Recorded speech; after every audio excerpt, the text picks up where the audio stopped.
Minutes after 8 o'clock. Welcome back. Delighted to have my good friend Kim Jochl here, who is the new author. Her first book has just come out. It's called the Aviatrix, and it's a story about what do you do when you're paralyzed by fear, I guess you could say. Well, you just jump right into it. How are you doing this morning? I'm good. How are you? I am doing really well. This is a wonderful book, and I've read it, and I've known Kim for a long time. She and her husband Gunther up at Sugar Mountain. This is quite an effort that you've put into putting this book together. How would you characterize what do you say the book is about? Basically, overall, it's about learning how to fly, but also how to conquer your fear. Well, that was it. Gunther, your husband, flies, and you were flying with him, and you were scared flying with him. What was that all about? I really don't know. The book talks a little bit about why I became fearful. I don't know if it was because I got older, or I have a family, or, you know, when you're with only one pilot in an airplane and you're the only other person there, like, what do you do if something happens to them? So I got sort of afraid, like, what happens if we're at 27,000 feet and it's just me and he's passed out? So I think a lot of elements went into why I became fearful, and then eventually why I took flying lessons, and then why I eventually wrote the book. I think it's incredible, too, because you have faced some amazing things during your lifetime. You were on the U.S. ski team, and when I think of what you had to do for that, that to me would create a lot of fear in me, and I don't know that I'd be able to ski, but what you did was you have this great fear, and instead of ignoring it and staying away from it, you chose to go after it. So how difficult was it for you to learn to fly? And you're learning to fly up in the mountains, too. Right.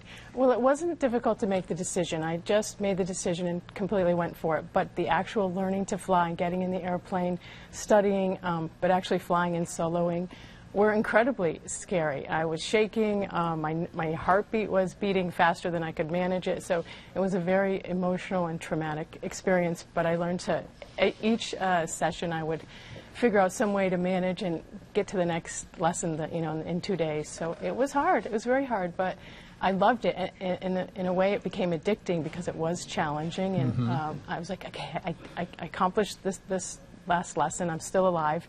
I'm going to drive home. We'll go to the next lesson, and I'll conquer that one too. And I had a fantastic flight instructor too. That makes all the difference in the world. Yeah. And so how does this compare, though, learning to fly and overcoming that fear, to doing the type of skiing that you were doing with the U.S. ski team? Was there any difference? What would compare that? Well, I learned to ski when I was 2, and so skiing's my life. I was born on skis. I did that all the time. And then competition, that's what's sort of scary, is competition.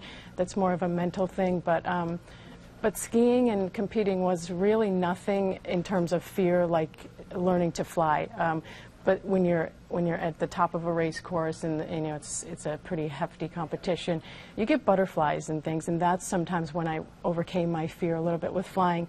Landing in the mountains on some of the runways, I get butterflies, but at the same time it's an adrenaline rush, and it's an addiction, and you get to, I land the plane, I'm like, yes, I did it, or I get to the finish line, and I'm like, yes, I did it. So, well, a lot of parallels. It is a wonderful book. I've read it, and anyone who has any fears, or if you just want to read an interesting story about flying, and it's more than just about flying. Yeah, it's funny, right? Yeah, it is funny. It's got some funny moments in it, scary. Too. It's extremely candid. Yeah, very candid, very candid. It's by Kimberley Jochl. It's called the Aviatrix, and you can find it in bookstores and online, and you're going to want to get a copy of this. Big-time bestseller author. Thanks, Kim, for being here. Thank you. All right, 17 after 8. We'll be back right after this.